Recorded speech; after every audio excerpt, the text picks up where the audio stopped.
What's up everyone, my name is Jose and today I'm going to be showing you my Shadower's gear and give you a little bit of background about the character and how I plan to progress it further. So thus far I've gotten to level 250 without using a totem or any Kishin spawn enhancers. So you may think I'm a little bit crazy, but I really enjoy Shadower's training style off of totem spawn rate. As I progressed further and further without using a totem, I really started to understand the game developers' intentions as they were designing the class. They have a few skills that are timed really well with off-totem spawn rates, and also this sort of challenge just adds another level of dimension that keeps me interested in the game and keeps me interested in the grind. So I trained my Shadower without totems, and most of the grind was also without EXP coupons, as I was mostly focused on trying to farm Mesos, and honestly, it wasn't that bad. I got to level 250 really quickly. They recently reduced the EXP curves on trying to get to level 250, so it wasn't really that bad. As I got to the level 245 range though, I did start popping 2x coupons just to, push it a little bit quicker, but other than that, it was pretty smooth sailing. So at my peak, this Shadower can make about 1.4 bill in a 2-hour session using wealth acquisition potions and Legion Meso coupons. As I progress further and start farming higher level mobs in Labyrinth of Suffering and Limina, I hope to make even more Meso than that because the higher level mobs do drop more Meso.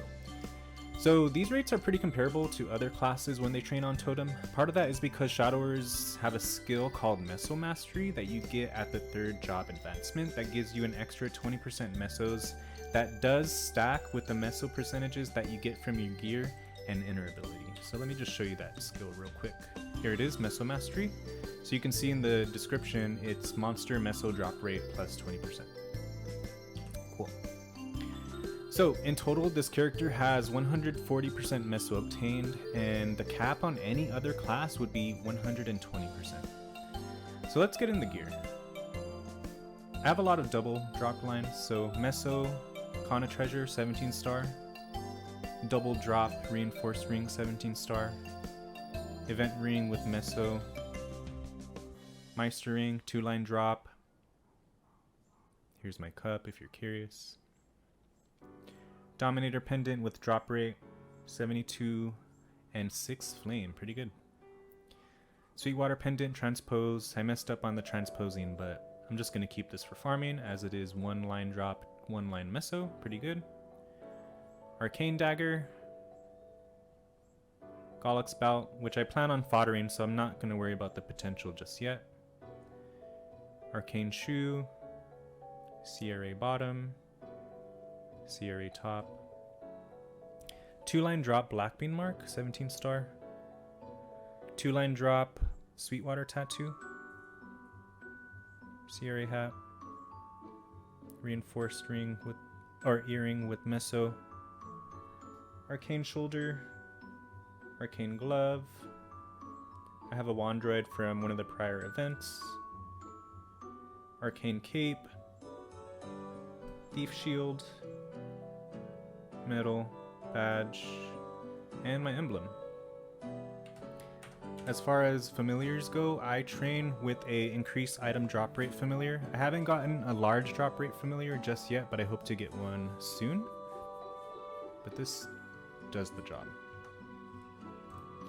So as you can see, I have full Meso and max drop rate on my Shadower's gear, and since I'm not using a totem spawn, I really wanted to maximize the drop rate on this character so that way my droplet rates and familiar rates would still be on par with other Kana farmers. I think it was totally worth the investment, even though double line drop slash Meso gear is kind of pricey. So yeah, I thought it would be relevant to make this video right now because GMS is receiving the Destiny update in less than a week. Shadower, along with other explorers, are getting remastered, and a lot of people are really hyped for Shadower specifically. It seems like we're in like a mini Shadower renaissance, which I'm really excited for. So along with the remasters, Kana's Kishin skill is also getting nerfed, so that way it doesn't give an increased spawn rate effect anymore. So a lot of people are looking for different ways of making Mesos. People are mostly going to be doing the boss meal method, but I prefer to farm mobs for my Meso. I'm not a real big bosser in this game. So if you're the type of player like myself, perhaps this video might inspire you to make your own Shadower farmer, because I think if you have a main and then you use all of your totems for the month on that main, but you still want to grind and make more Meso, you can farm on your main without a totem, but I think if you want to maximize your rates, you can make a Shadower, farm that without a totem, and you can make really, really good Meso rates, because Shadower is a really good mobber and farmer, and you also get that 20% extra Meso. That's kind of the GMS Reboot technique. People make Shadower farmers just as we used to make Kana farmers to, you know, supplement our Meso income. So I currently have a level 280 Kana that is liberated. Let me show you that right here on my Legion board. So level 280 Kana, it's fully liberated. I went through the liberation quests. It was pretty fun. And so my next project is to get this Shadower to level 275 plus and get it liberated, all without using a totem.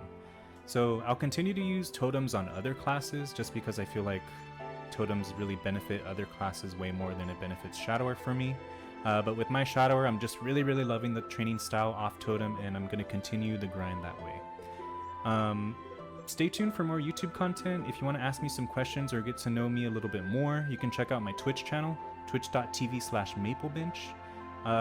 And one of the next projects that I'm going to be showcasing on YouTube and on stream is I'm going to be using the Destiny Explorer Tera burn to get another Shadower with no totems up to level 250. So if you're really, really curious on seeing this type of progression style, go ahead and stick around. So I'm gonna get another Shadower to level 250. Once it gets to 250, I'm gonna switch it to Night Lord just so that way I have that extra critical rate on my Legion board, and just for a little bit of fun. And then after I get that Shadower to level 250 and switch it to Night Lord, I'm gonna continue progressing on this Shadower and try to get it to level 275. But yeah, thanks everyone. I hope you enjoyed the video. I hope it was informative. I am going to make Shadower no totem farming videos just in case you want an idea of how you can make the rates that I'm making, just because I know a lot of people aren't really familiar with that playstyle yet. So stay tuned. Happy mapling, and I hope everyone has a blast in Destiny. I am so excited.